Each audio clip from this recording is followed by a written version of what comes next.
Emma straightened her dress and took a deep breath before knocking on the door. She had been looking forward to Mark and Laura's dinner party all week.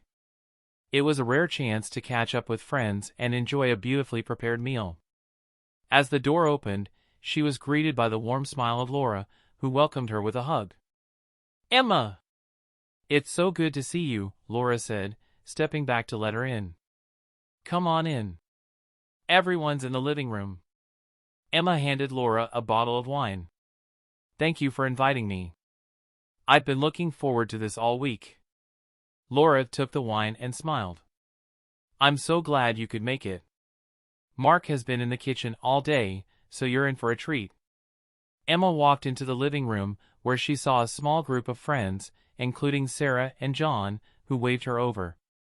She joined them, engaging in light conversation and laughter. The room was filled with the aroma of spices and roasted vegetables, promising a delicious meal ahead. "Dinner is ready!" Mark called from the dining room. "Everyone, please take a seat." The guests moved to the dining table, beautifully set with candles and floral arrangements.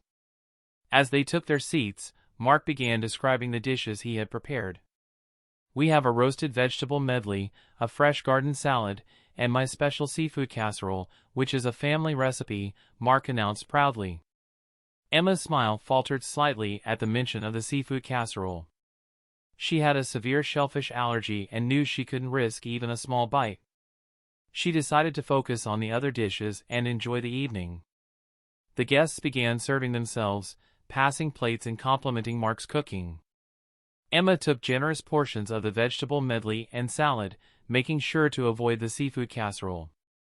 She took a bite of the roasted vegetables and closed her eyes in appreciation. "Mark, this is amazing," she said sincerely. "The flavors are incredible." "Thank you, Emma," Mark replied, beaming. "But you have to try the seafood casserole. It's the highlight of the meal." Emma's heart sank slightly. She had hoped to avoid this conversation. "It looks wonderful, Mark, but I have a severe shellfish allergy. I can't eat it." Mark's smile faded.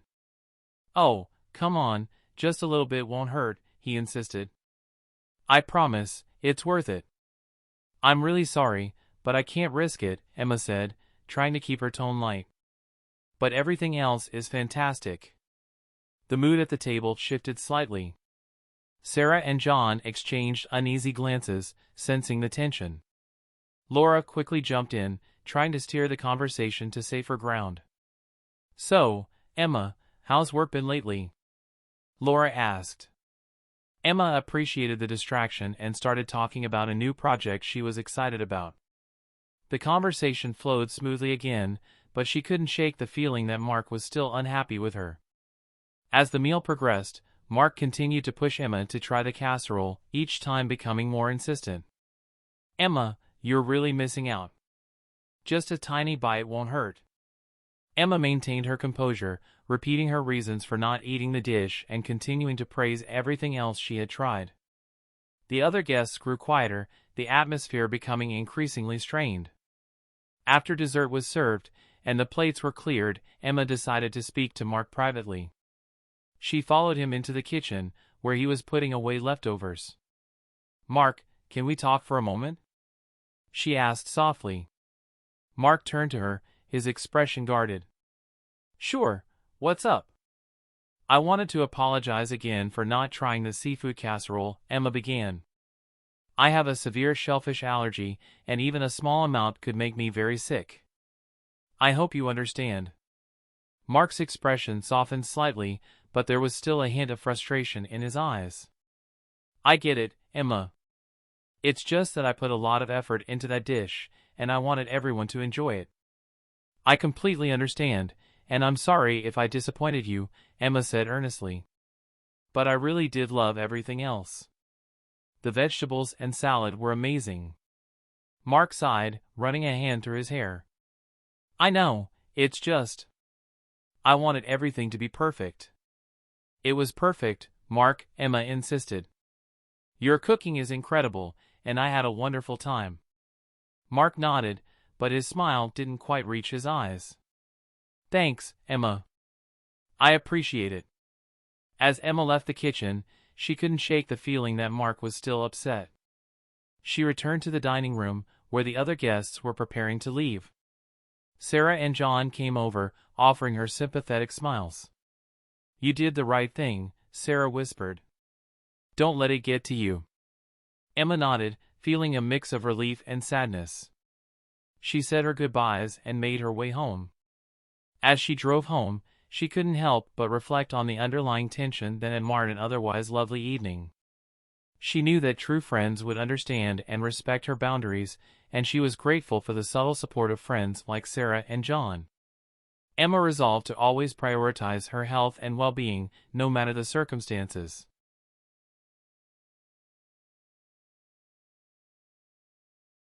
The morning sun filtered through Emma's bedroom curtains, casting a warm glow on her face as she stirred awake. The events of the previous night weighed heavily on her mind. She couldn't shake the discomfort she felt from Mark's insistence and the resulting tension. Determined to move forward, she decided to focus on her weekend plans, including a brunch with Sarah and John. Emma arrived at the cozy cafe a little early, finding a quiet corner table where she could gather her thoughts. Soon after, Sarah and John walked in, their faces lighting up when they saw her. "Hey, Emma!" Sarah greeted, giving her a warm hug. "How are you holding up?" "Good to see you both," Emma replied, forcing a smile. "I'm doing okay. Last night was a bit much." John nodded, his expression sympathetic. "Mark was out of line. You handled it really well, though." They ordered their meals and began chatting about lighter topics. However, it wasn't long before the conversation circled back to the dinner party. "Did you notice how uncomfortable everyone was?" Sarah asked, stirring her coffee. "It was like the air was thick with tension." Emma sighed. "I just don't understand why he couldn't accept my explanation.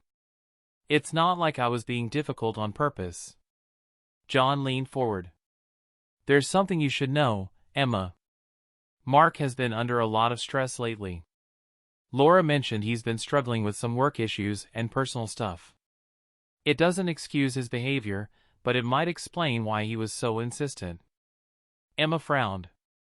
"I had no idea. I wish he had just talked to me instead of making such a big deal about the casserole." Sarah and John exchanged a look. "Speaking of personal stuff," Sarah said hesitantly, "there's more to the story. Mark's brother, Tom, who you met briefly last night, has a bit of a history with food allergies. He once had a serious reaction at a family gathering, and it's kind of become a sore spot for Mark." Emma was taken aback. "Really? That explains a lot. I wish I had known sooner." As they finished their brunch, Emma felt a mix of empathy and frustration. She appreciated the insight into Mark's behavior but still struggled with his refusal to respect her boundaries. The following week, Emma tried to focus on her work, but thoughts of Mark's dinner party kept creeping in. She decided to reach out to Laura and see if they could meet for coffee. Maybe a heart-to-heart with her could clear the air. Laura agreed, and they met at a local cafe the next afternoon. As they settled into a corner booth, Laura's warm smile eased some of Emma's tension. "Thanks for meeting me, Laura," Emma began. "I wanted to talk about the dinner party." Laura nodded. "I'm glad you reached out. I've been meaning to talk to you, too. I know Mark can be persistent. I'm really sorry about how things went down." "It's not your fault," Emma said. "I just didn't expect him to react that way. I understand he's going through some things, but it was really uncomfortable." Laura sighed. "He's been under a lot of pressure. Work has been tough, and he's still dealing with family issues.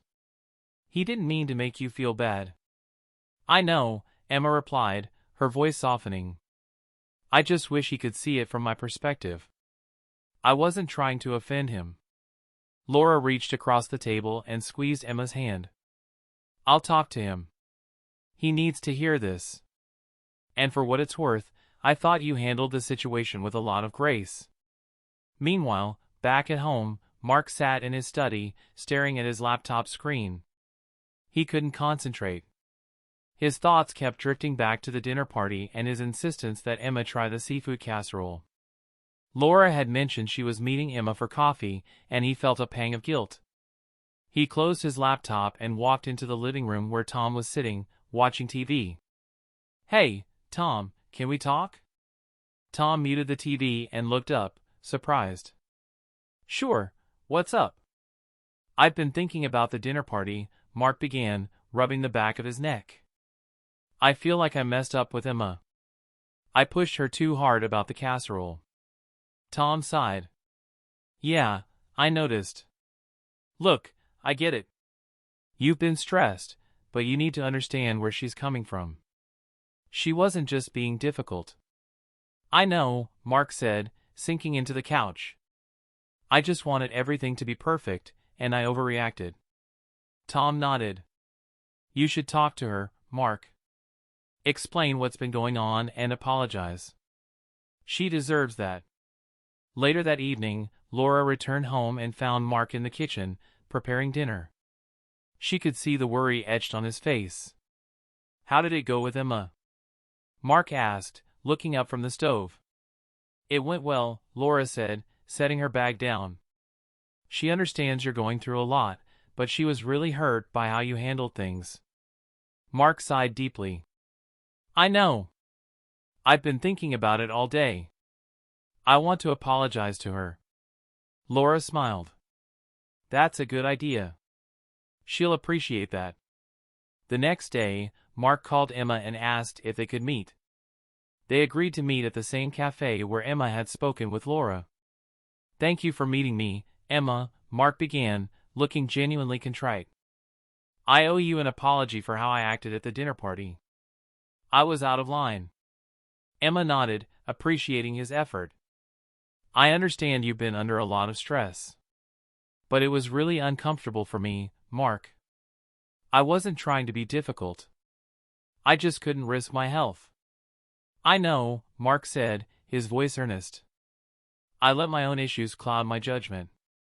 My brother's had serious food allergies, and it's a sensitive topic for me.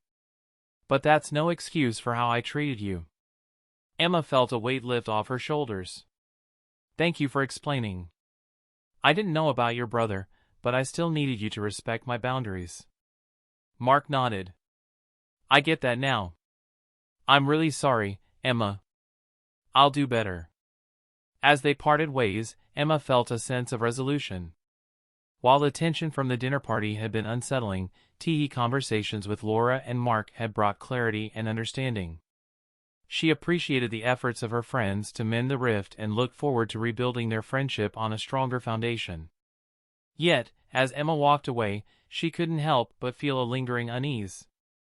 She had forgiven Mark, but the incident had revealed deeper issues that needed to be addressed. It was a reminder that true understanding and respect were essential in any relationship, and she was determined to hold onto her principles, no matter the challenges ahead. If you enjoyed this story and want to hear more intriguing tales, don't forget to hit the like button and subscribe to our channel. Make sure to click the bell icon to get notified whenever we upload new content. Your support means the world to us and helps us bring more exciting stories to you. Thanks for watching, and stay tuned for our next video.